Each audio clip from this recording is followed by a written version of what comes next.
So yun guys, may tanggap tayo dito na Vivo Y11 na ang problem nito ay pag binubuhay siya guys.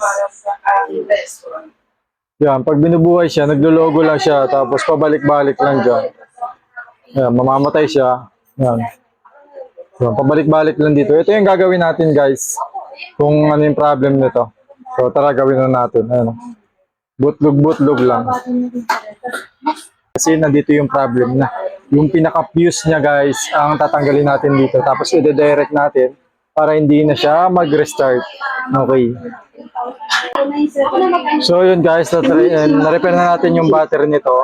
So tatry na lang natin kung hindi na siya mamamatay. So ngayon bubuhayin natin guys. So yun guys, nagtuloy na siya. Okay na to. So, bibigyan natin to kay client para magamit niya. Hindi siya namamatay. Hindi siya nagbo-boot. So, yun lang. Kung may mga ganitong problem, visit na kayo dito sa shop.